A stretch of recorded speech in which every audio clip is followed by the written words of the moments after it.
Thank you, Sheriff. You all may be seated. Members of the jury, you will recall the word state's case in chief, and Mr. Fredericks, as you have a seat, or as you're about to continue your testimony, I'll remind you that you will all witnesses, when you take a break, I will take testimony that the floor may be open to debate on the floor. Mr. Pratt, this is your witness. You may proceed. Mr. Fredericks, when you were explaining the exhibit to the jury, before the jury was excused for lunch, we had begun to discuss reverse projection 1. You could take over from here. Yes. If I may, we move the equipment back a bit. May I just move forward again? Sure. Thank you.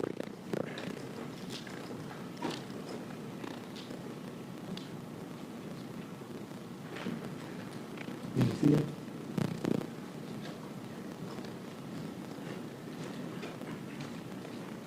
Perhaps we have a light down. Thank you.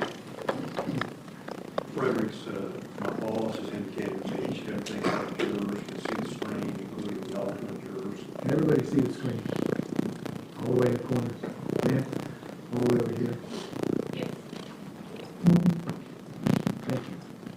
You may proceed with me. I finished off at slide 26, and I'm going to progress from slide 26 forward. And again, this is Gross's body camera on the left, the defendant's on the right, correct? That is correct. And can you explain to the ladies and gentlemen of the jury why it is that they, in the left picture, it seems that Officer Gross is very close to the car, but not in the right picture?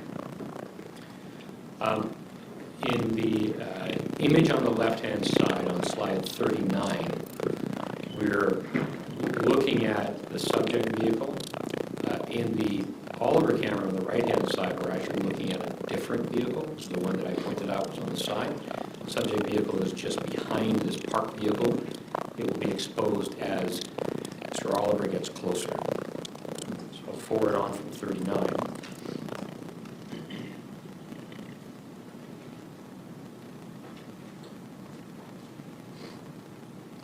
And at slide 64, I'm pointing to a vehicle that is further away from the first vehicle we looked at. We can see two headlights in motion blur.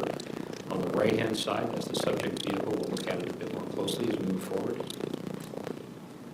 So slide 66, I have this annotation with a red arrow that identifies the subject vehicle. The time is 5:13.38 seconds.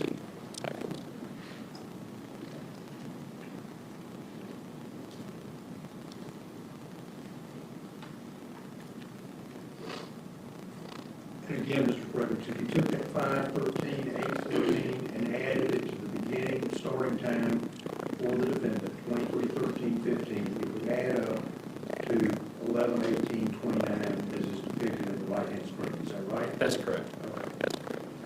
And just to the right on slide 79, to the right and bottom of the arrow on the vehicle, we can see a dark object. This is Mr. Gross, and we'll look at him in a little bit more detail as he's silhouetted by the vehicle as we move forward.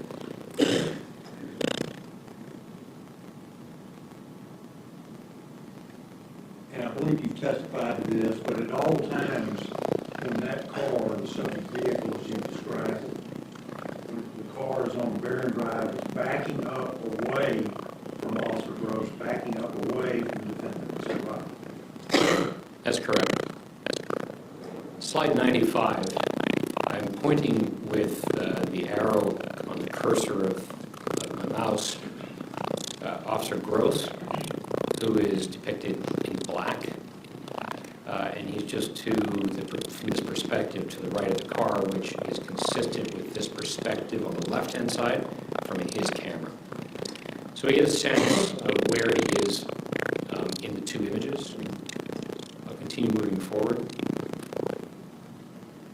At slide 102, we can see his feet a bit easier in the image on the right-hand side.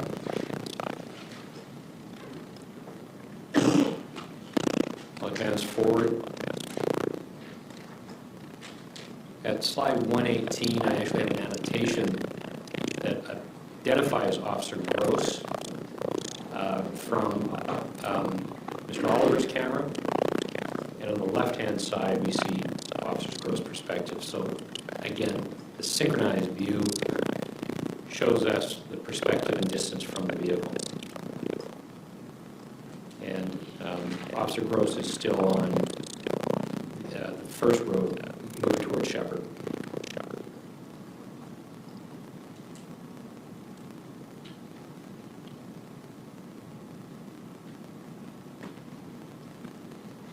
Still backing up in that screen there that the jury is looking at? At 152, yes, the vehicle's still backing up, and I'm just moving slowly, image by image forward. Again, at slide 155, I've identified with an arrow where Officer Gross is, as depicted in Mr. Oliver's camera. How are you able to determine that, Officer Gross? Well, we can track the movement of both the camera perspective on the left with the location of his body on the right-hand side, and they move in concert with each other, and as they get closer and closer, we can clearly see the officer. We'll see in a moment from Officer Gross' perspective, he'll bring his weapon into view of the camera as he moves closer to the vehicle, so we'll see that as well.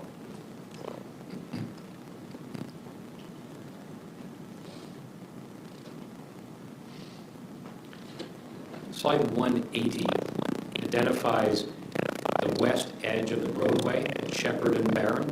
Why is that significant? This is significant because that crack in the road is also contained in the scan, 3D scan data, and is contained in the visual information. So at this point, we can identify precisely where everybody is in the scan data. As we get closer and closer to it, it will come closer and closer to the camera. That means we know how far Officer Gross is from that point.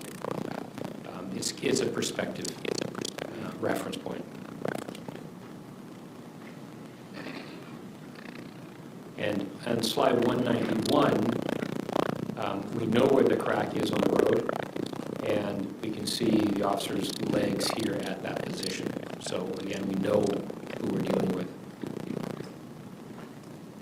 You said the officer's leg, that's Officer Gross. Correct, yes. And so on slide 213, the Officer Gross is now closer to the crack in the road.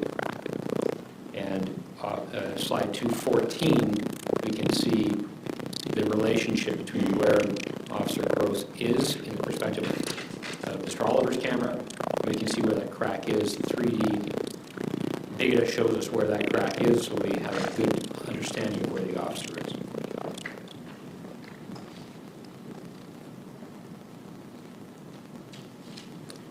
And one of the last images at slide 230 shows where that crack in the road is. And that helps us have a perspective both in Mr. Oliver's camera. We can see where Officer Gross is standing in relation to the vehicle. We can see the orientation of the tires as it's still moving backward on slide 230. And the vehicle's moving backward. We can see the location of Officer. Now, these images that you're showing the jury, this is from the body cams, correct? Correct. How is that view, that ability to perceive compared to the naked eye? These cameras aren't intended to reproduce what the human could see. They have significant limitations in a number of ways. Our eyes actually stick out of our heads a little bit, and so if you were to hold your fingers kind of at your temples and look straight forward, you could actually see both your fingers. So we have a much wider perspective without the distortion that cameras have. The other thing is that we have a much wider dynamic range. So when the judge turned the lights off in the camera, our eyes all adapted very, very quickly to that. In fact, we can look past this screen and you can look past into the lit area of the court in the back, and you can see those people and you can immediately adjust to Mr. Brissett, who's sitting in the foreground, and we can see his face. These cameras would basically alter their sensitivity. We would see the brightness, and everybody in the front would be completely dark. We wouldn't be able to see it. So our eyes have a much, much better capacity to see it dark. These cameras are only seeing an image every 66 milliseconds. That's about every 15 images per second. We're seeing significantly more than that. We're seeing we don't have a break in our view of things. The information, the light is constantly coming into our eyes. We're seeing everything. So would the naked eye have a better ability to perceive potential danger or worse ability to perceive potential danger? The naked eye has a much, much better ability to visualize everything that's in front of us. And then, of course, our minds will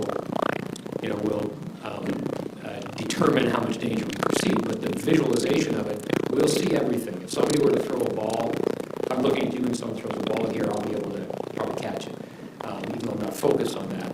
So the human eye can see a lot more in these cameras. These cameras are not designed to replicate the human visual experience. A person standing in the position of Mr. Oliver at this point would see far more than what this video camera depicts.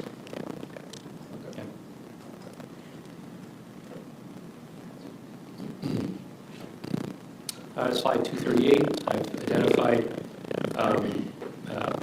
Officer Gross in the image, and at this point the wheels are beginning to turn to the left. So we can watch the wheels as we move through these images. They're moving to the left. Officer Gross is not on the roadway yet. This position, slide 240, is the reverse projection position where we can see where Officer Gross is, we can see where the vehicle is. And so I have another exhibit, two exhibits to show, and then a document to show. And what slide number is that? 240.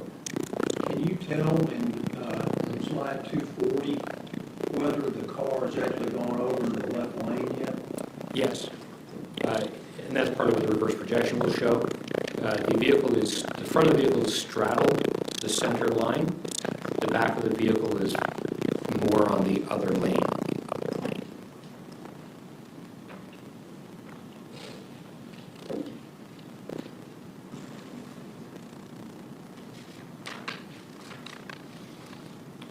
Yeah, show the exhibit. Thank you.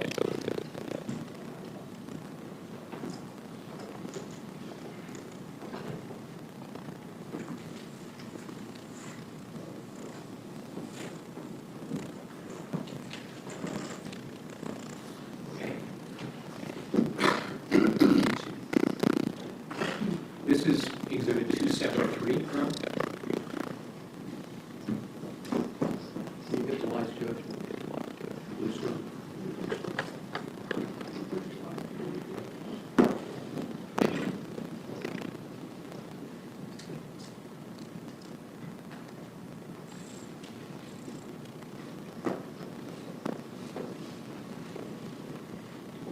And what are you showing there, Mr. Fredericks? This is a large format print of the image that we see on the left-hand side. It's not going to have the same resolution because of the printing method, but it's used to validate position of slide exhibit 269, which is from the 3D scan. And this is a calibrated perspective from the 3D model using the reverse projection process. The vehicle model is in the exact position as the reverse projection. It probably has a vehicle depicted in Mr. Gross's arrow at that point.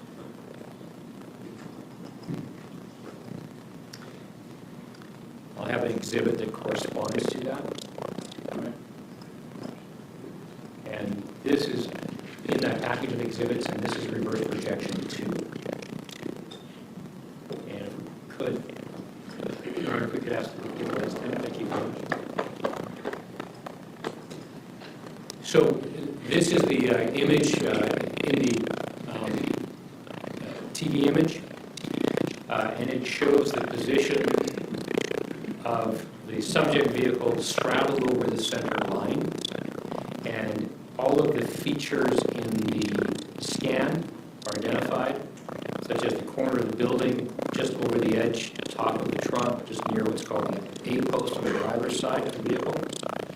The two lights that are in the building in the background. Why did you want to highlight those things, Mr. Fredericks? These are features that I use to do the overlay to determine the position of the vehicle. So if I have a poster board in front of the jury, between me and the jury, and if I move off, I'm no longer aligned to the poster board as I was in this position. So I need to make sure that everything is aligned. So the top of the board, if you were to look through the poster board, look at the top of the easel of the board, you can see what's projected from your perspective in the background. So in order for me to reproduce what you can see, I'd have to sit in your seat in approximately your same position. That's exactly what we've done with this. So the reproduce the position. We also know where Officer Gross is standing because we have Mr. Oliver's camera view that shows where he's standing. So all of these support position. You testified before that the driver turned to the left. Has he begun to do that yet? His wheels are in the process of turning now. So in reverse projection 2, the wheels have been turning to the left, and they're about to continue. They will continue turning to the left, and then they will move forward. Away from Officer Gross? Yes.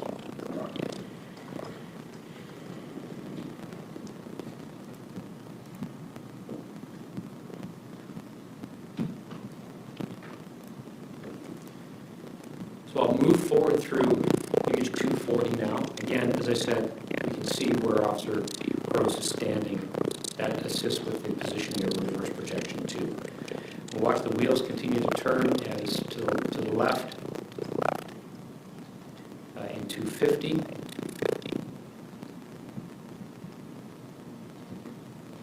Mr. Fredericks, how can you be so sure that those wheels are turning to the left? The orientation of the wheel begins to cover up with the back of the wheel begins to cover up part of the vehicle itself because the wheel is coming out from the vehicle.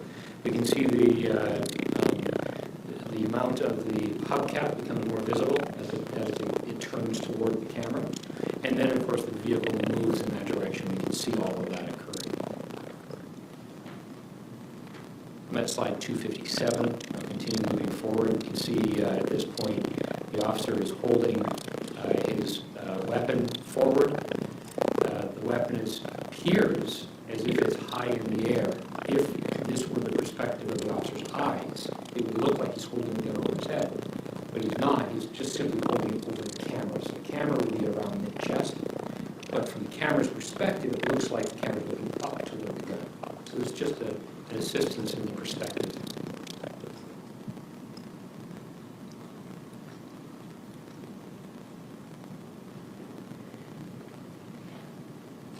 The vehicle is moving forward and to the left at slide 269.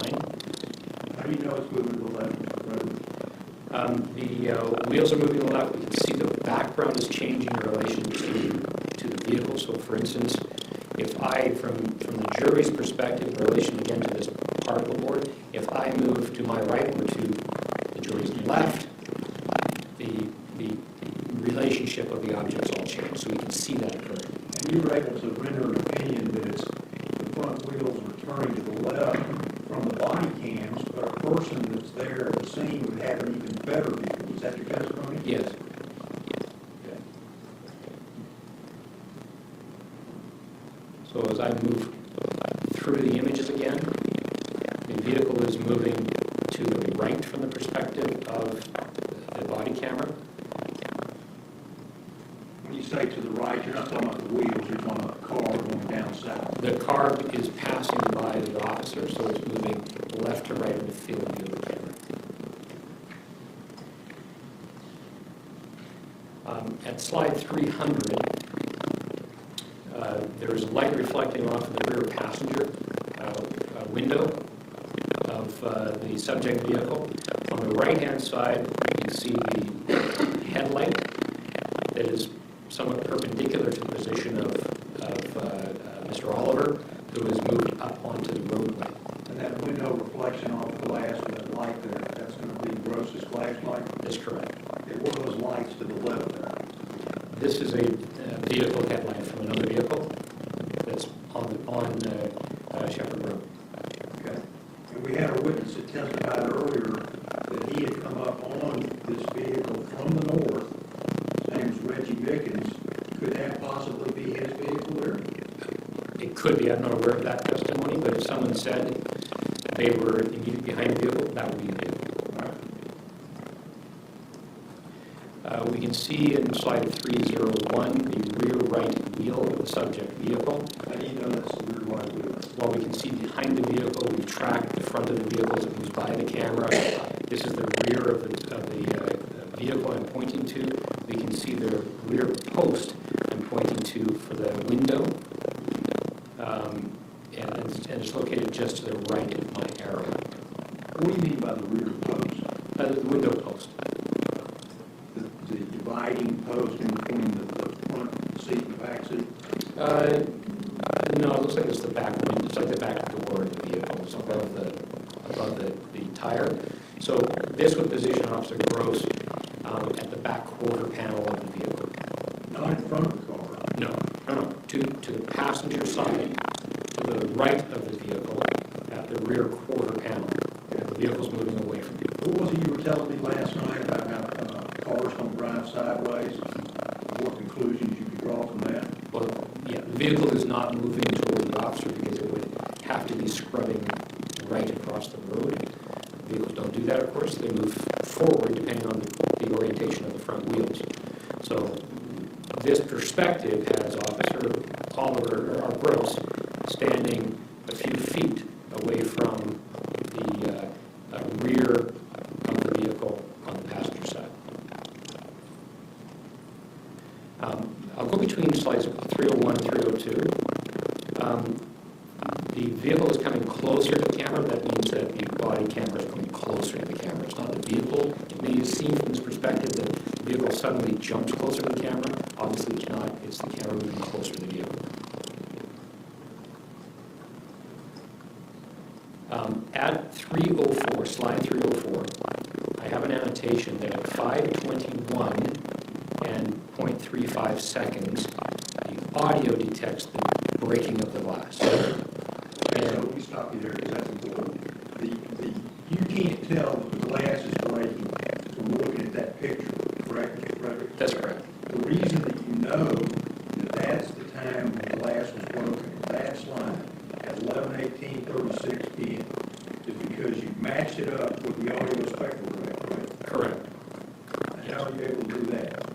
Well, the audio spectrum, the audio data, has very fine little packets of information, a very high frequency of sampling of audio, unlike the pictures, which only give us an image every 66 milliseconds. So the audio is the reference for time. We know exactly when the glass break occurred. The image was recorded at 5:21.321, so this image is actually fractionally before the glass break, and then the very next image at 388 is after 350, and the glass has already been broken. So we don't have an actual picture. No picture was recorded at the time of the glass break. It was in that intermediate time before when the camera was not sampling, but the audio is sampling. And you testified that it was 0.358 seconds from the time the glass breaks in the first shot. 0.358 seconds, correct. In the right screen, Officer Oliver, the defendant's screen, what are those green and red lights in the background? These are lights in the distance. The light I'm pointing to, which is between the green and red, is a light on the other side of the old folks' home in a parking lot, off in the distance. So it's visual, it's visible in the image, but it's way, way off in the distance. It's over top of the building. And from this, we don't really have a perspective of where it is. I was trying to find that light, and going to the scene and stepping back from it, I could see the actual light standard it was, but it was quite some distance away and behind the buildings. We never did scan it, so we don't have a 3D record of that light. Okay.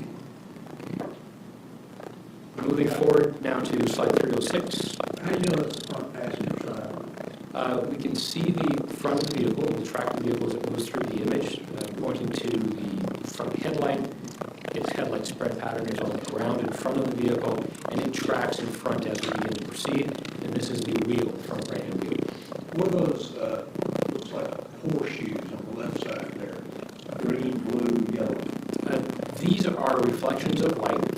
I'm pointing to the bottom ones. These are reflections off the vehicle. This is motion blur.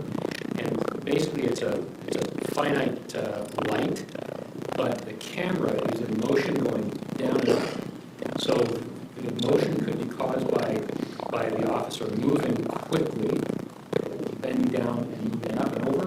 That would cause a streak of light, and all those horseshoes have the same relative shape. On slide 308, I've got an annotation, rear passenger side brake light. What I mean by that is that's the red lens around the tail light or brake light. It's red, it reflects red given the ambient light. I don't have any opinion as to whether or not the brake light's on at this point, just that that's the red lens covering it. Does that show that Officer Rose is now behind the car? Yes. So we can see, the point, I guess, of this image is that we can see from the camera's perspective, we can see the lens of the rear light. Therefore, the vehicle is past the officer and is moving away from the officer at this point. Okay, it's past him, but still look for a shot. Correct, yes. He's behind the vehicle.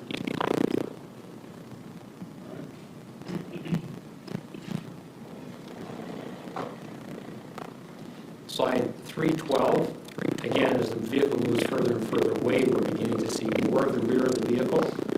I'm going to point just to the bottom of the lens. We can see a whiter area. This is the license plate that I'm pointing to. So the camera now can see the license plate, and we'll see more of it as the vehicle drives away. Still look for a shot. Correct. This is before the first shot. Again, 314. In Mr. Oliver's view, we can see the front wheel, is the hubcap, reflective hubcap. In Officer Gross's camera view, we're now seeing more of the license plate as the rear of the vehicle moves away from him. And I put an annotation at slide 315, shot fired at 5:21.708. Okay, and how do you know that's when shot one was? Again, shot one, the timing for shot one is detected in the audio information. So we see the spike, we know exactly when that occurred, and it's 708 milliseconds after the 21st second. You can't tell from looking at that that's when shot one was, but you match it up with the audio shot. Correct. In fact, there is no image recorded at that time. The image is recorded at 688 milliseconds, so we're looking at about 30 milliseconds. The image is recorded 30 milliseconds before the shot is fired. The next image isn't for 66 milliseconds. So the shot is virtually right in the middle of the image captures. And so, Mr. Fredericks, okay, let's do that. All right, I hate to bug you.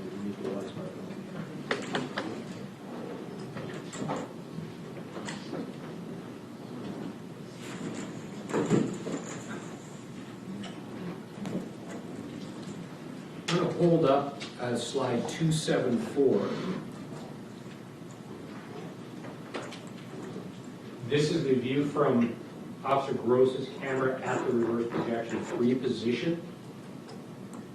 There are lights at the top and in the back, and on the vehicle itself that I'll point to in another image in a moment.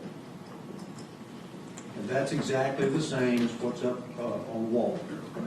Resolution's a little less, but depending on how far back I am, if I were to stand on the back of the courtroom and hold it up, it would appear to be quite similar. You can see the frailties of the print, but yes, it's the same image. Exhibit 270 is the scan data that represents the position of that vehicle. So it's just a slightly forward from reverse projection position 1. Can I see that, please? Thanks.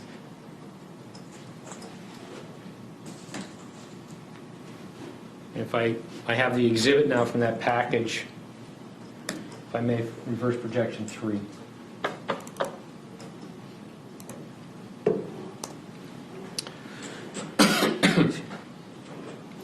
So this is the two images, top to bottom, the video image on the top and the reverse projection scan image on the back. We can see the orientation of the vehicle in both. The scan data accurately represents the orientation of the vehicle from the perspective of the camera. Your Honor, I'm going to object at this time based on our pretrial conference. The vehicle is scanned in one place and dropped in. The front wheels are not indicative of the image at the top of the exhibit. That was the agreement between the parties that's yet to be shared. Objection is overruled. I'm sure you'll bring that on cross-examination. Go ahead, Mr. Simmons. Go ahead, Mr. President. So the front of the vehicle, I can't say anything about the front of the vehicle because it's out of view. So my depiction here is to deal with the rear of the vehicle and the orientation of the vehicle.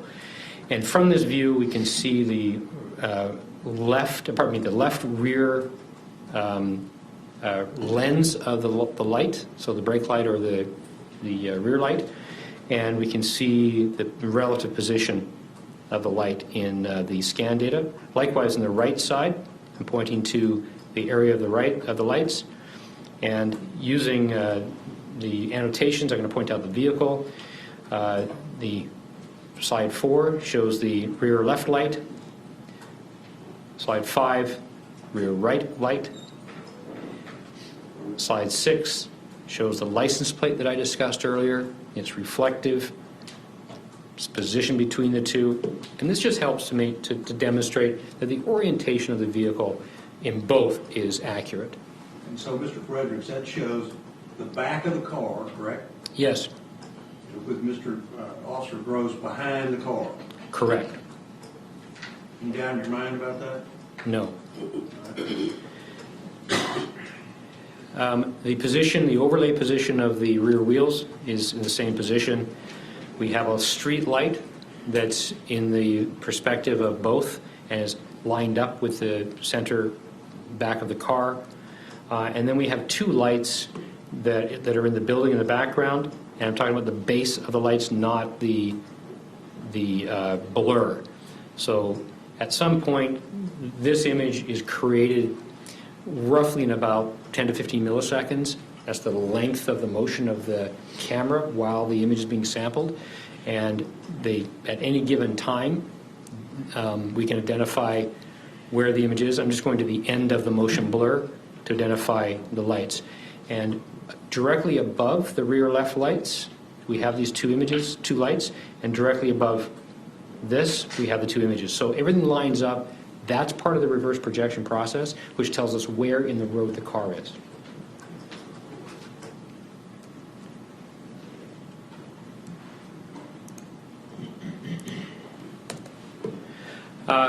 Starting then, moving forward from reverse projection 3 in the side-by-side exhibit, I'm at image 316. I'll now move forward. All right.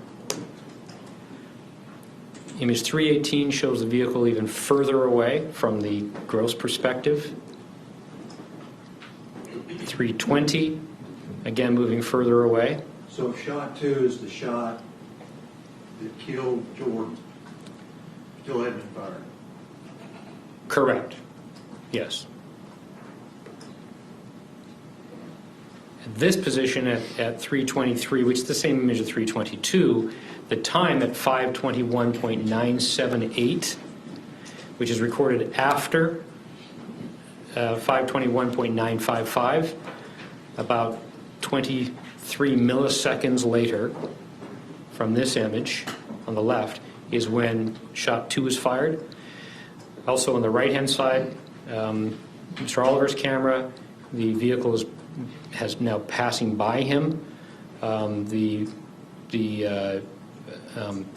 front light is now on more of an angle, and the front right hubcap is past him.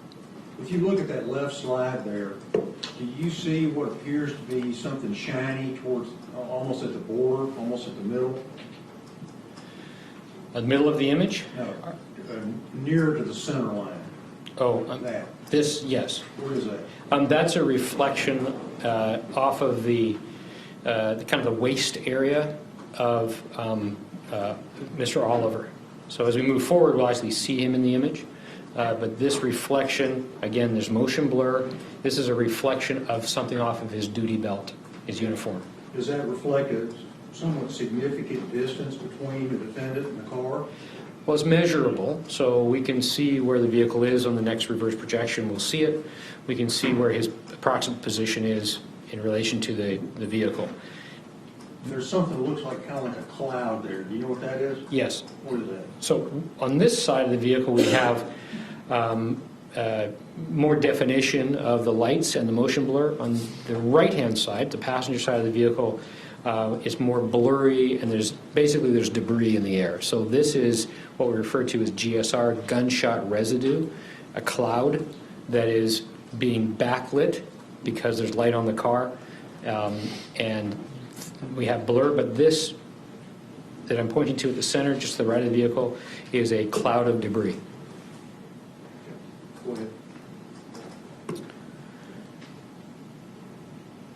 And it's a little bit difficult to see, but I believe it's detectable in the images just above the 2017, the year, on the, Gross's camera. Just above it, we see a little bit of reflection, and that's the position of Officer Oliver. The defendant. Yes. As I move forward, the vehicle continues to move away from Officer Gross.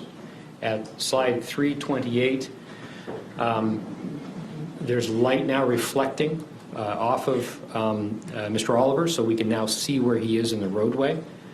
And we can see the relative distance, in relation to the car, the width of the roadway, and where the defendant is standing.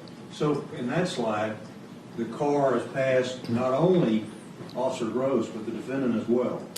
Yes, the car is just passing the position, or is just past the position where the defendant's feet are. So And the yet car in is. a moment, we'll see the defendant continues to fire. Is that right? There are additional shots after this image, yes. And what's that cloud there? This again is debris from the process of firing a weapon.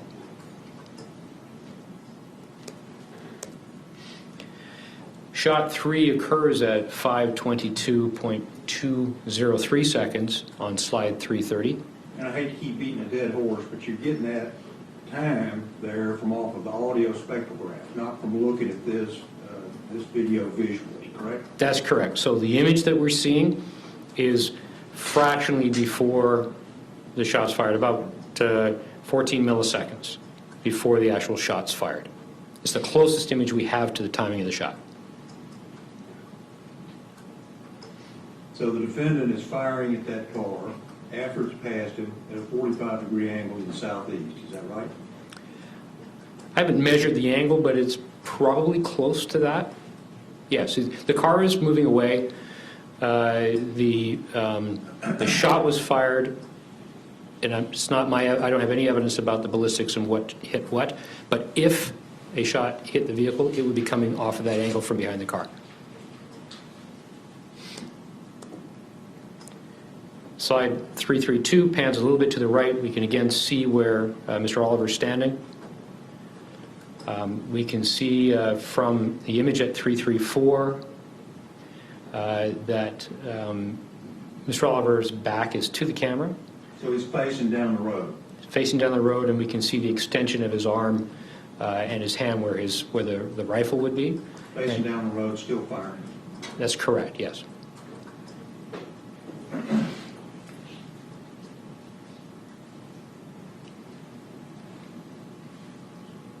Go ahead. At slide 336, I've identified the time of the fourth shot at 5:22.410, again, just after the image is recorded. So we don't actually have a record of the shot muzzle flash. We just have bookended images. This is the closest image slightly before the shot's fired.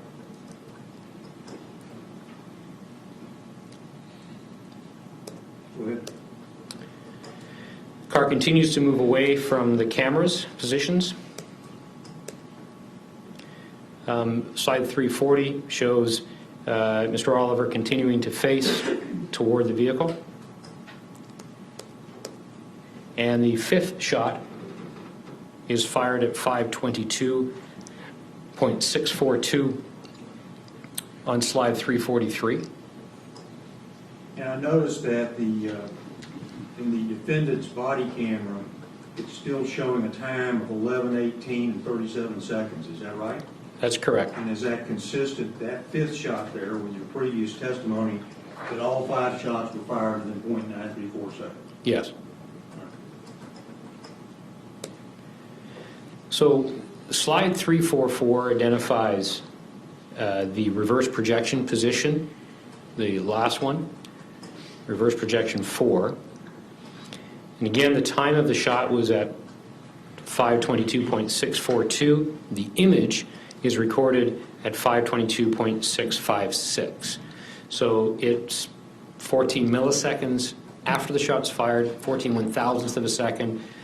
We can assume the vehicle has moved forward fractionally in the 14 thousandths of a second, but we can position the vehicle as close to the fifth shot as possible because we can see where the car lines up with the center line of the roadway, and I have exhibits to show that. All right, please do.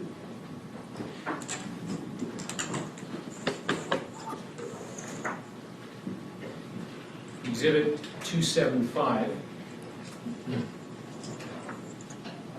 depicts the position of the vehicle in Officer Gross's camera view at reverse projection 5. The rear right wheel is to the left of the center line, so the vehicle is completely in the north lane.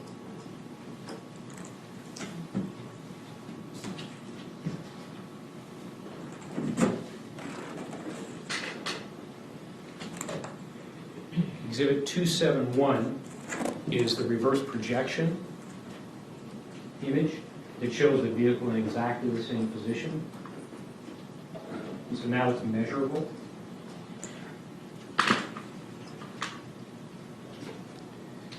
I have a PDF document titled Reverse Projection 4.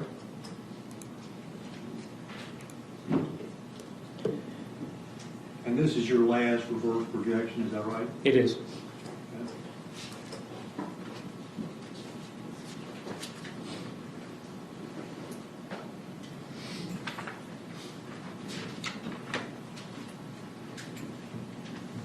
You need the judge to dim the lights again? Yes, please. Thank you.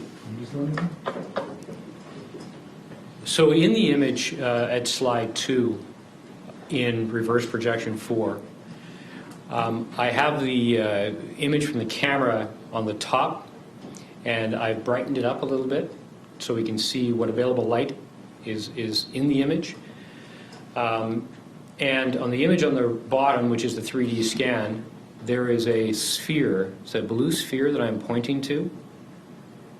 And I'd like to make sure that where the monitors are, that the jury can see that, if possible. Can we validate that? Members of the jury, can you see the blue sphere? Is there anybody who cannot? All right, go ahead. Thank you. That blue sphere is the position of Officer Gross, Officer Oliver, pardon me. And the sphere, pardon me? The defendant. The defendant. The sphere has a width to it, and because of the movement of the camera and the position of everything, I've given a fairly wide berth to that. So because everything is in motion, the sphere represents an area of about 3 feet. So somewhere in that 3 feet area is his position. And I've pointed out the vehicle position, the center roadway position of the center line, and the west road edge, and the corner. So all of these are mapped out in the 3D, and we can position, as a result of that, we can position the defendant's feet in the image. And I did a calculation of the distance from the vehicle at the timing of the fifth shot. And what was that? The distance, the width from the vehicle to the road is 12 feet. The distance of the shot is 23.5 feet. So, by that you mean the defendant was 23.5 feet behind the car when he fired the fifth shot. That's correct. And did you do something here in the courtroom with a tape measure to kind of demonstrate to the jury what 23.5 feet would be here in the courtroom. Yes. An idea. Could you elaborate on that to the jury? Thank you. I use a tape measure. Can I just redo it? Your Honor? Thank you. See tape measure on the state's table.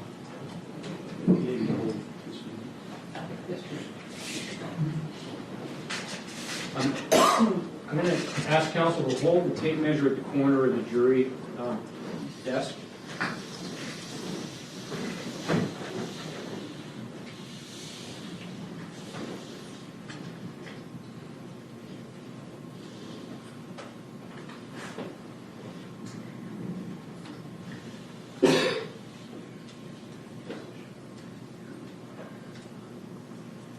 So 23.5 feet is right here where my left foot is. Right. And perhaps, and I've marked it with a piece of tape. So that's how far behind the car he was when he fired the fifth shot. Correct.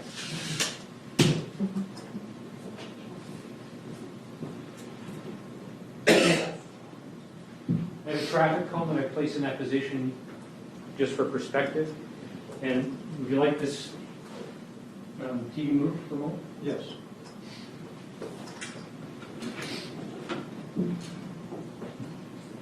You might want to move your posters.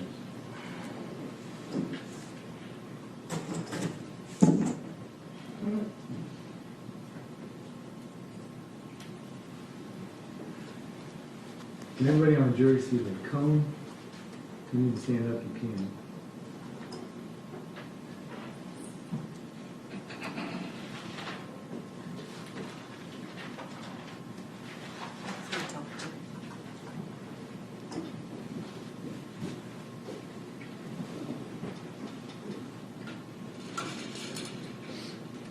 Go ahead, Mr. President.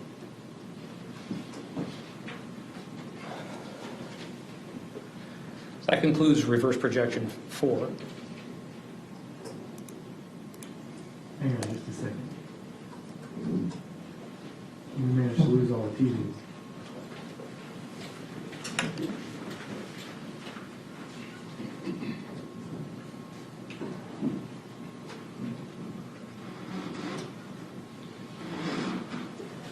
Good job, please.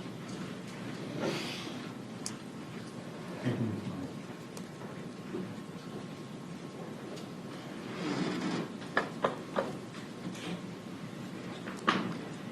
The remaining images after 343 in the side-by-side view just shows the forward motion of the vehicle continuing in the northbound lane, and there are no more shots. And this ends at slide 376. Okay. And when you say continuing in the northbound lane, so in other words, in order to avoid Gross and the defendant, he got all the way over into the illegal lane going south. Objection, speculation, based on how I phrased the question. Would you rephrase your question? Sustained. Can you tell the ladies and gentlemen of the jury what lane Vidal Allen was driving his Chevrolet Impala in? In the northbound lane. Okay. And would that be the correct lane to be in if you were going south? No.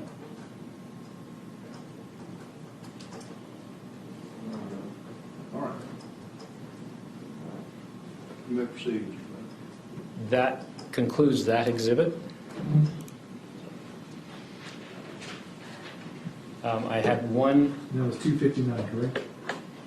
Yes, sir.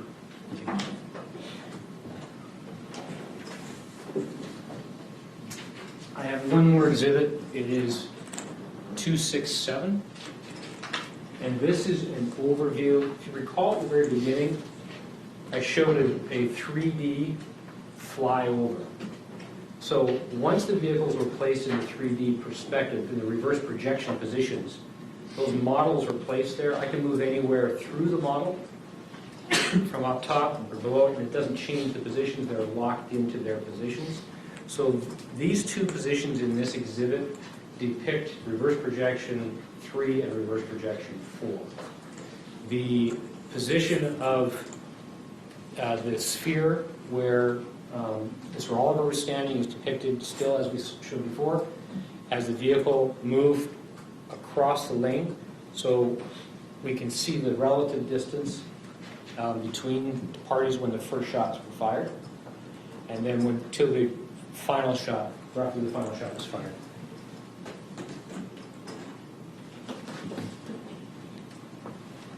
You may proceed. All right.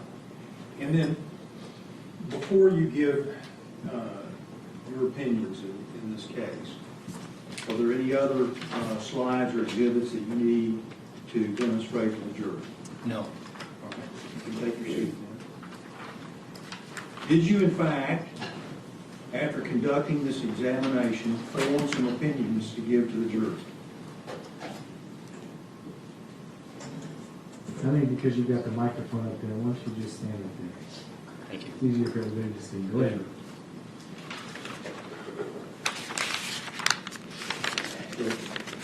Could you just ask the question again, please? Did you form some opinions after conducting this examination? I did, yes. And can you go to your page 36 of your report? Yes. And what was your first opinion? The subject vehicle steered away from Officer Gross and Officer Oliver prior to the shots. The subject vehicle being the Chevrolet Impala driven by Vidal Allen on the night of April 29, 2017. Yes. How do you know it was steering away from them? As I described, we can see the motion of the vehicle, we can position the vehicle accurately, and we can see the orientation of the tires as it moves away. So with all the observations, reverse projection, it's clear the vehicle was moving away from the two officers. And your second opinion? Officer Gross moved toward the passenger side of the vehicle prior to the shots. How do you know that? Again, the video shows him moving toward, his video shows him moving toward the vehicle. Officer Oliver's video shows Officer Gross moving toward the vehicle.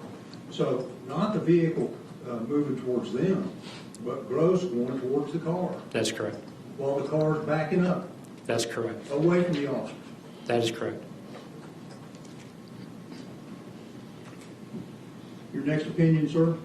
Gross was located on the passenger side of the vehicle at the position of the rear wheel when he broke the rear passenger window.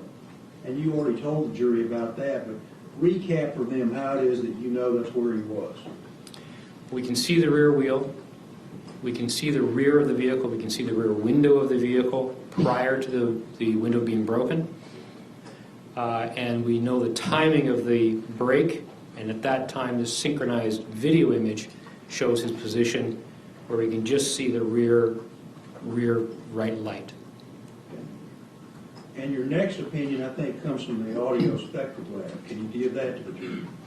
Yes, the first shot was fired 358 milliseconds after the rear passenger window was broken by Officer Gross. A little bit more than a third of a second. Yes. Your next opinion?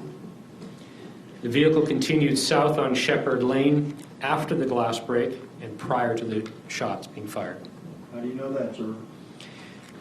Again, with the reverse projection, before the shots are fired, we can see the progression of the vehicle away from Officer Gross. We can see where it is in the roadway, and we can see the distance between the vehicle and Officer Gross, and with the reverse projection, the position of Officer Oliver to the vehicle.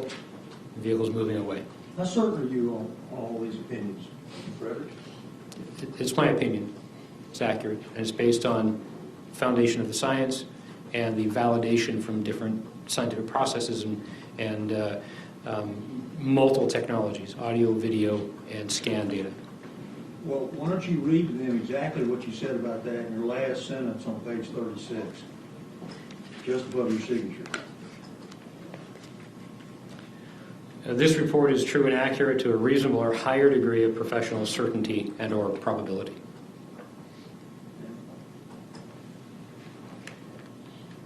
The opinion that you give after the vehicle continued south on Shepherd Lane after the glass break, what was that? Officer Gross was positioned behind the vehicle when each shot was fired. And I know that because we can see the rear of the vehicle from his camera, and the vehicle is progressively getting further and further away. and he is further away from the vehicle than Officer Oliver. Okay, so by the time of the first shot, the car's past Gross. Yes. You doubt in your mind about that? No. Your next opinion is? The vehicle was southbound on Shepherd Lane, mostly in the northbound lane when the shots were fired. And that's what you just testified to just a second ago, right? That's correct. Is that consistent, the fact that it's in the northbound lane with somebody trying to hit either one of these officers?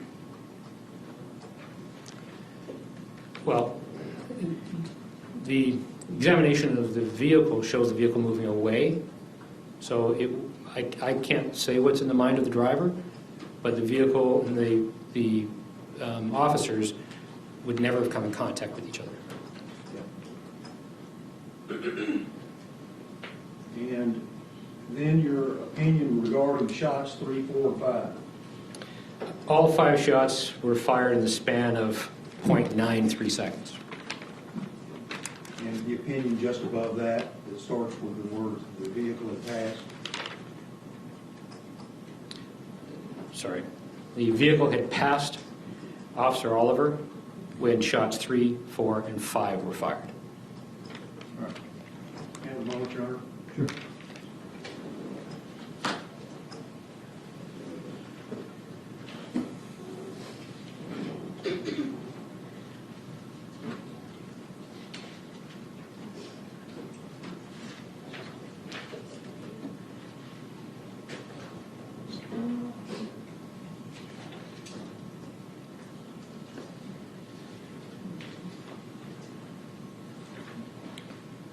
I'm not sure if we've done this. We do offer State's Exhibit 15 for all purposes at this time. Subject to your previous objection. Yes, Your Honor. State's Exhibit 15 is admitted for all purposes. And you still have a running objection. We pass the witness, Your Honor. Mr. Brissett, cross-examination, and I'll allow you the opportunity if you need to rearrange the courtroom. I'll take a break for it. I'm not sure how you wish to proceed. Or you can go now and let me know. I think Grant and I've worked through this enough times over the years, Judge, we'll be able to get through it. But thank you for that. If need arises, I'll ask. All right. Mr. Fredericks, this isn't the first time you and I've met, is it? No. In fact, your being in Texas was probably my result to begin with on some cases 10, 12 years ago. Is that correct? Yes, I've worked with Mr. Brissett when he was a prosecutor with Tarrant County on a dozen or more cases. And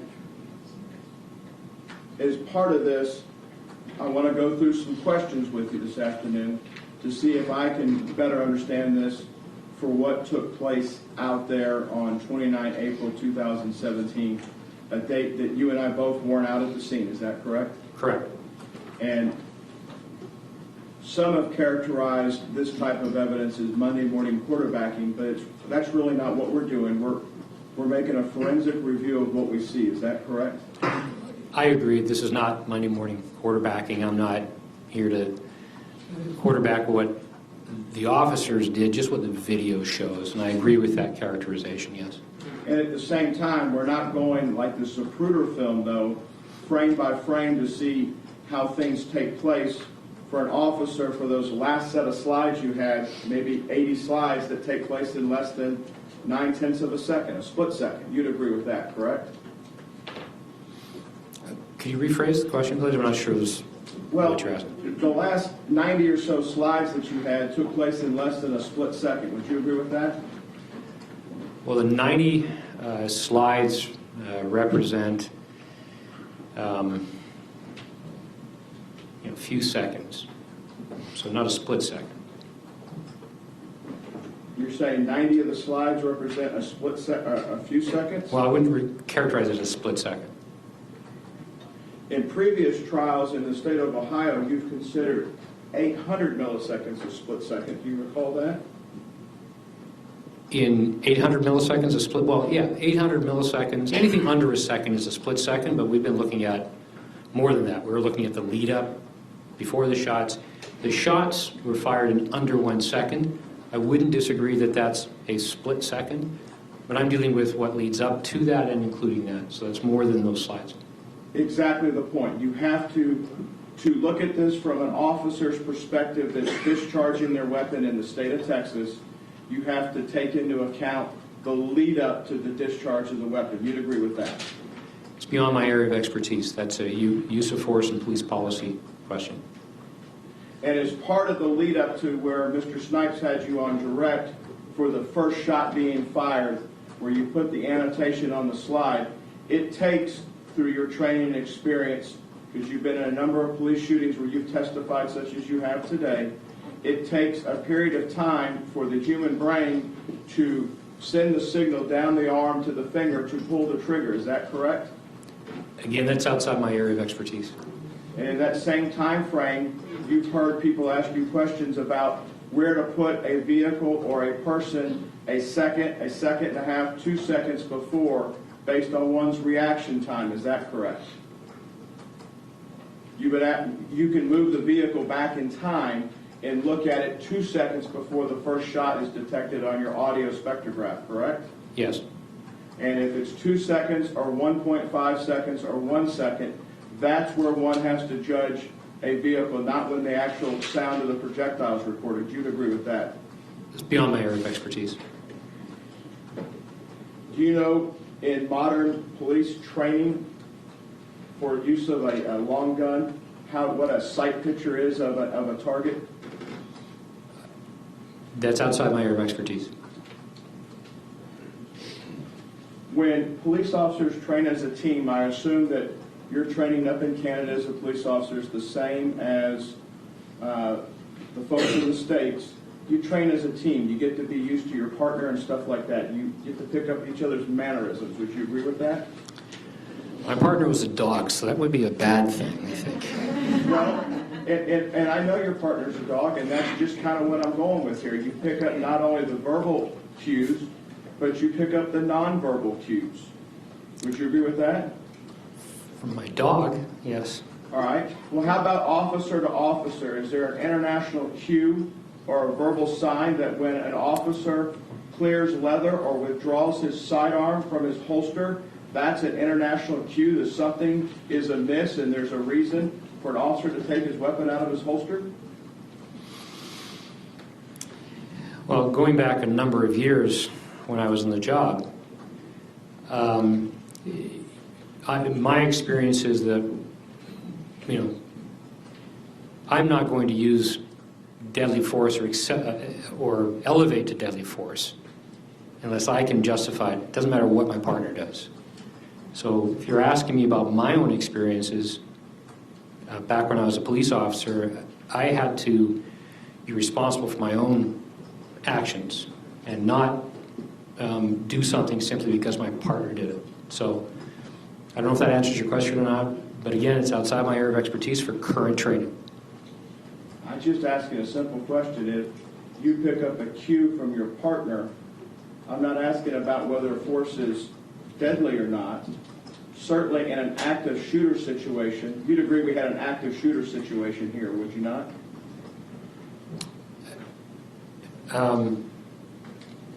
Yes.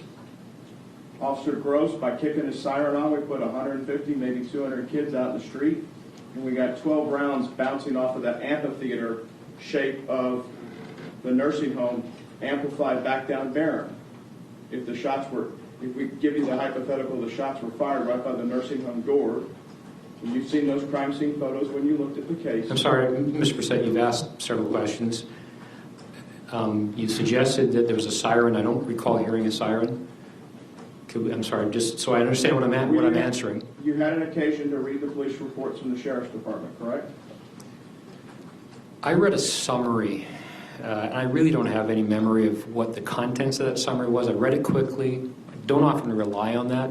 I don't recall anything specific about a siren going off, and I certainly don't hear anything like that in the video. If the siren were before the officers went inside the house, would that be a signal to get the kids out of the house? Again, I don't believe that's depicted in the video images. I don't recall it. And my focus was on the events as the officers were leaving the house, not what happened before. And it's important to take the cues as the officers are leaving the house as well, correct? For your explanation of how things took place. That's where you started, yes? Just to assist with the synchronization, yes. And from the audio spectrograph, which we don't have of the original shots fired, but we have the audio tracks laid over your dual exhibit, we would see, if we were to scrub back through it and look through it, that there's a delay for both Gross and Oliver to perceive the threat and then react to the first set of shots fired. Do you recall that in your exhibits? I'm sorry, I didn't follow your question. Is there a delay? There's a delay in Officer Gross and Officer Oliver reacting once the sound of the first shots are recorded on the body-worn camera from what we know in the courtroom as gang members that are 16 years of age down the street. Thank you. I'm dealing with the shots fired by Officer Oliver, and you're talking about shots fired. Now I understand what you're saying. You're talking about the shots that were fired over at the retirement home area, and I didn't pay. That wasn't my area to examine, so I didn't do any examination of those shots. And to put things in perspective, one is an officer would have to perceive whether that turns this into an active shooter situation, those initial shots. You'd agree with that? Well, I can also, I can apply common sense, whether it's in my area of expertise or not. Yes, if the officers are near an event that involves shots fired, then they're going to react based on their training, I imagine. And they did react. We see them leave the premise. What was in their minds, whether their action was appropriate, I have no comment about that at all. And you were able to make observations, you testified on direct, of my friend here, Mr. Oliver, as he went to his patrol vehicle and then began to walk up behind his partner, Officer Gross, that night. You recall your direct exam, yes? The direct was, he was running up behind him, yes. At what point, if you could take the exhibit back of the dual cameras, can you show me when he starts to run? If you could step down to the podium and bring up your exhibit again. And we don't need to dim the lights. I'd just like to have you show us when he actually starts to run. And if you could do it with the audio, please, the actual video. I don't want to see this. What?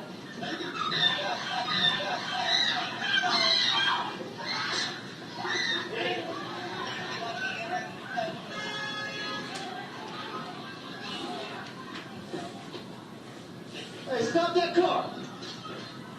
Stop right there! Stop!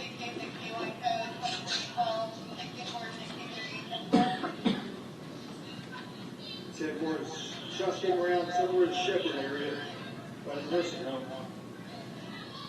Stop! Copy 28. Charles Sam 7 Young 882. Charles Sam. Would you? So at 513.513, at about this time when Officer Gross repeats for the second time the license plate, we see Officer Oliver's camera dip down. And that's because his chest is moving down to the ground. The next image, it comes up, and then we see a lot of motion blur in the image.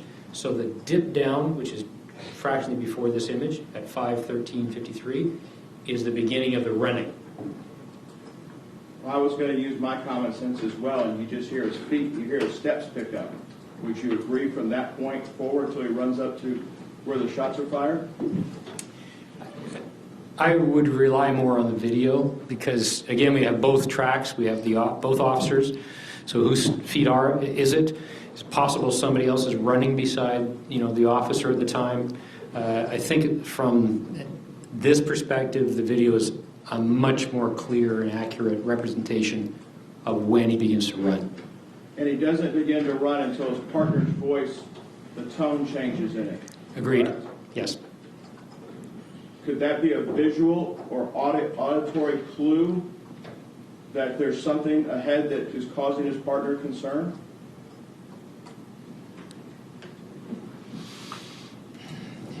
As a video expert, I have to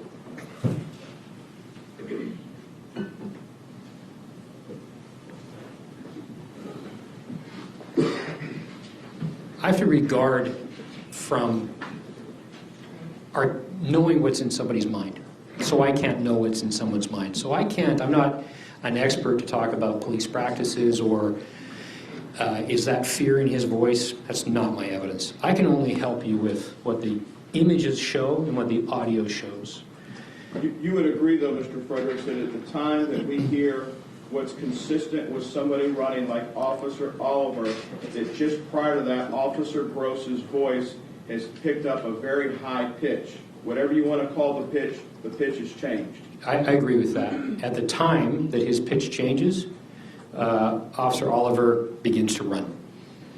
And if you could move your video forward to the point where Officer Gross unholsters his weapon and places it in direct line with his camera in giving commands to a vehicle to stop. Would you like me to stay up here? I think that'd probably be best. Go ahead. Now, in fairness, tell the members of the jury you're used to standing because in the courts of the Crown, that's how you testify, yes? Yes, in Canada we stand when we testify. So we're not picking on you just because you're in Texas. That's correct.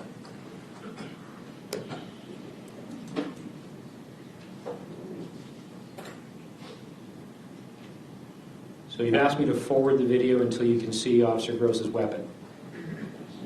So the first image is at about slide 143 at 5:15.9. We can see his right hand weapon come up. Mr. Fredericks, do you have an opinion at this point, it's slide 144 of your exhibit, as to whether or not Officer Oliver has brought his rifle to bear on his shoulder at this point? By bear on shoulder, you mean at the ready point? I have no opinion as to whether or not he's doing that. You can't see the rifle in the video. Can you scrub through from 144 to the time that you can, if you can, render opinion as to when he brings the rifle to bear? Oliver? I don't believe there is an image that shows that until after the shots are being fired. We can just see some blur in the image as I'm moving forward. We can see at slide 271 some movement, but I can't say exactly what this is. Would you say that it's slide 271 that there is some kind of obstruction in front of Officer Oliver's camera? Yes, and this could be his weapon being held in front of his body in the manner that I'm showing, where his right hand is in front of the camera. It's moving quickly, so there's motion blur. I'm pointing. This could be the weapon in front of his body. It's hard to say. You don't, from analyzing this for the hundreds of hours y'all have put into this, you don't have Officer Oliver back when he originally gets his weapon out of his patrol vehicle and chambers around, turns on the scope and adjusts it.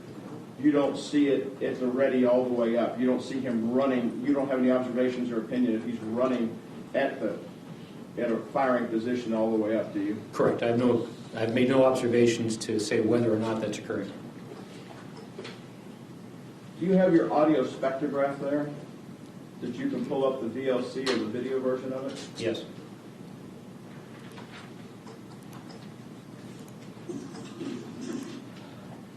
Can you see frames on VLC, or could I ask you to open this in QuickTime if you have it on that machine? Will it open in QuickTime? It should.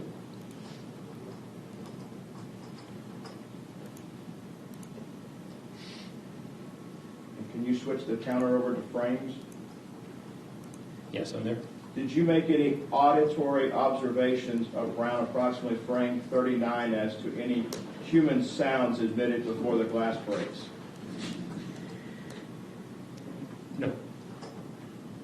You studied this with your headphones on, I guess, back in the lab when you were looking at it? Yeah, I use multiple headphones. I can see visually that there is some human sound here, or something that looks like it's human sound, just like this is, but by the intensity, it's pretty subtle. And I didn't pay attention to whether or not something was said at that point. I have no opinion about it. I'm looking at the timing of the glass break and the shots, primarily. There could be a human sound there. And you see a visual representation of something taking place, at least at that frame number. I can't say exactly what, I can't say exactly what that is, but if that's human voice, it's consistent with how a human voice would look. It's way, way down in the frequency domain, so it's low in human voice. As I'm pointing to the articulation of the sound we hear later on, which is "You all right?" That has that frequency. The voice, human voice, has a frequency of the whole range. So we can hear the higher frequencies and the lower frequencies collectively. They make an intelligible sound. So we can see that. This is at the low range, the frequency. And I can play this for you if you like. If you could you turn the sound up? Not really much.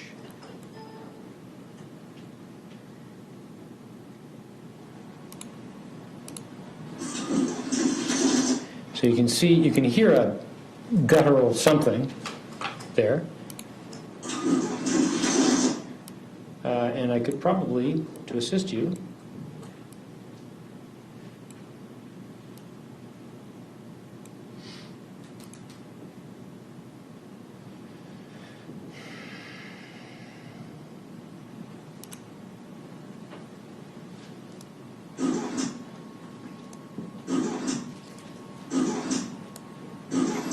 so there's some human noise there. I don't know what it is, though. Thank you, sir.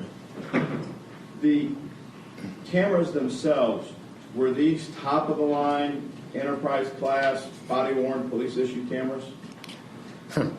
Several questions. They were police-issue cameras. They were not top of the line. No. They recorded to what type of storage device? An SD card. And how is the audio, the video, and the metadata captured on the device? The SD card is a storage device. The audio stream is encoded using a particular MPEG technology. The audio stream is encoded using an advanced audio codec, it's called. There is also a timestamp, which is part of the metadata. Those are all encoded separately. They're laid onto the card as video and audio information, and they're encoded through those processes I talked about. The process that you went through in this to put the side-by-side images together, what is the margin rate if we're dealing with less than a second of total noise from the shots? Milliseconds matter in this case. What's the margin of error on the sync-up that you did in this case for the two images side-by-side with the audio overlaid on each other? The average potential rate of error for the synchronization of the audio and video together, roughly about 33 milliseconds. The images are captured every 66 milliseconds, a new image, not including the delta frames. The linear audio is obviously very, very accurate, but the relationship between the audio and the video has a variation. It's approximately, on average, 33 milliseconds. I think in my evidence, my direct evidence, I identified when shots were fired, and I said that this image was taken 14 milliseconds after. I showed another image which was 44 milliseconds before, something like that. So the average is about 33.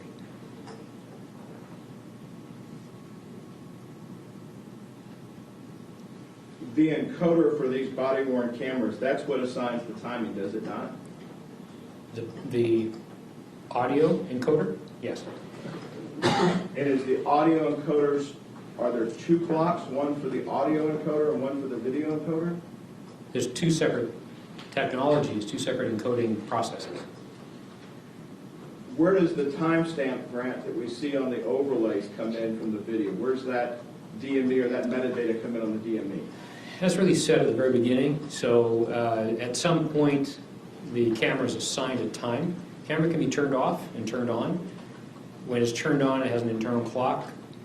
Somebody at the very beginning of a shift, perhaps, or the beginning of the use of that device has to tell it what time it is.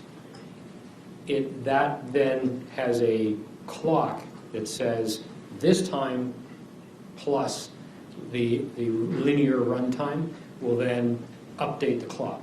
So it's not like it's sampling a clock every image. It actually has a reference at the beginning, then it knows the linear runtime based on the audio time. The clock is then updated and overlaid on the screen. So it's kind of done as a reference to the very beginning time. So it's not calculated as the images are being created, it's produced after the fact. That's why I didn't rely on the timestamp. Understand that. I just want to make sure that if we're looking at it keeping things in sync, you've looked at the timestamps that are there, though, and for a given period of time, whether it's a minute or 2 minutes, knowing they're off, they're still running like they should for 60 seconds. Well, I'm not saying they're off. I'm just saying that they only update once a second, and yet we have 15 images during that second. So if I say an event occurred at 5:22 and 21 seconds, there's actually 15 images there. So for the record here, I want to be really specific about the exact millisecond. The timing of the audio provides us with that. And you're right, this is an important issue regarding the passage of time. And so the timestamp, if we're just looking at what occurred over a 10-minute period of time, the timestamp is perfectly accurate for that. If you're asking me, well, what's occurring in the middle of seconds, we need a different source. That source is the audio. 15 frames in a second, is that common for the industry such as this, the body-worn industry, to only have 15 frames capturing per second? No, What is the industry average? 30. And that's what we usually watch TV with at night if we're getting on-air signal. Not the U-verse of the world, but an on-air is still 30 frames, 29.97 or 30 frames. 30 frames. So why 15 in this case? The body-worn, that particular camera has limitations. It has a sensor that senses a light level, and in order to allow more light into the camera, it has to sample an image over a longer period of time. That naturally has to reduce the number of samples of images. So there's a mechanism in the camera to shift from 30 frames per second to 15 when it gets to a certain threshold of light. A lot of the newer body-worn video systems have overcome that problem with better technology, and so the camera itself is more sensitive to light. It doesn't have to adjust the frame rates. It's not uncommon in various environments, but in a law enforcement environment today, we generally see 30 frame per second video. So if I understand this correctly, then, based on your report, we're holding frames so the image, I mean, it's not as bad as the nanny cams of old 10 years ago where we see chunky movements across a room. But at the same time, this isn't a fluid movement like we would see on the TV, on the air TV at night, would we? No, it's 15 frames per second. The audio is the same. The audio is no different from what we see on TV or what we get from these other systems. That's why the audio is a more reliable record of what occurred, and that's why I use the audio more than the video. Well, the video was helpful for positioning. Does the video itself ever drop down to, you have in your report 7.5 frames a second? How do I work with that? Well, the video records 15 frames per second. The frame is made up of an image and then a delta frame, a repeat. So in reality, we only actually have half of that per second, 7 frames, 7.5 images per second, real images. By real, what do you mean by real images? Well, in order to maintain timing, the camera samples an image every 66 milliseconds and holds that image. So it repeats the image. It does that by changing a couple of pixel values, but it doesn't actually capture a new image. And does it that way in order to maintain the synchronization between the pictures and the audio, because the audio is always recording. And so to maintain the synchronization between the picture sample and the audio, it has to hold an image until the next image is captured that represents close to the audio, and then it's updated. So this is a fairly common process for older technology that used, we call delta frames. It's a repeated frame with a slight difference, but it's the same information. It's repeated, and then it's replaced, and repeated, replaced, repeated. That's how it maintains sync. You talked to Mr. Snipes on direct about macro block technology. Did you use any technology to look at the macro blocks to see exactly what was changing frame to frame in this matter? I did. And is there anything in the area of, did you prepare an exhibit with any of that in there? Yes, I believe so, and I believe it's in the package that I provided to you. And it's a review of the macro blocks, so I can understand if anything's being changed from the original image to the delta image, and that's how I found that the image is exactly the same, but in a few macro blocks, there are some pixels that have been updated. So that's where we can define specifically how that's operating. We can identify what areas of the image are being copied completely, and then which areas are being changed. And those changed pixels are not being updated with new information. They're slightly being changed so that the playback device detects a new image to hold that image for the timing. That's all that's for. It's kind of a fabrication of information, not intended to mislead anybody. It's just to hold the image for timing purposes. Well, in fairness, all MPEG video is set to deceive the eye at some point to make it look like full motion, yes? Video is simply a series of still images. Whether we have video at 30 frames per second for entertainment television, or we have video for ballistics examination at 9,000 frames per second that allows us to see the rotation of a bullet out of the front of a gun. If the purpose of our examination is to see how a bullet rotates, we need 9,000 images per second. If the purpose is for entertainment television, we need at least 30 images per second. In this particular case, the police agency purchased a camera that at night shows 15 frames per second to show what occurred. And it's fit for that purpose. Is it fit for the purpose of defining timing between shots? Yes, we have that ability. So it all depends on the purpose it's being used. So certain, in-car video systems, because we're dealing with speed of vehicles and potential accident reconstruction and how fast was a car going when it hit a pedestrian, those kind of questions, we built into the national standards that video should be 30 frames per second for in-car video. That's fit for that purpose. And that we that built in the international standard, the document you talked about with Mr. Snipes, my name's on that one as well, correct? It is, yes, you and I worked on it together. So when you look at this, you have to look at this through the eyes, not of the camera, but you have to, if you're charged with a crime as an officer, and this may be outside your scope, but the camera's one thing, what the officer or the person accused actually observed is something completely different. You'd agree with that? Yes, I would agree the camera provides a perspective. It's not the perspective of a human can see much more.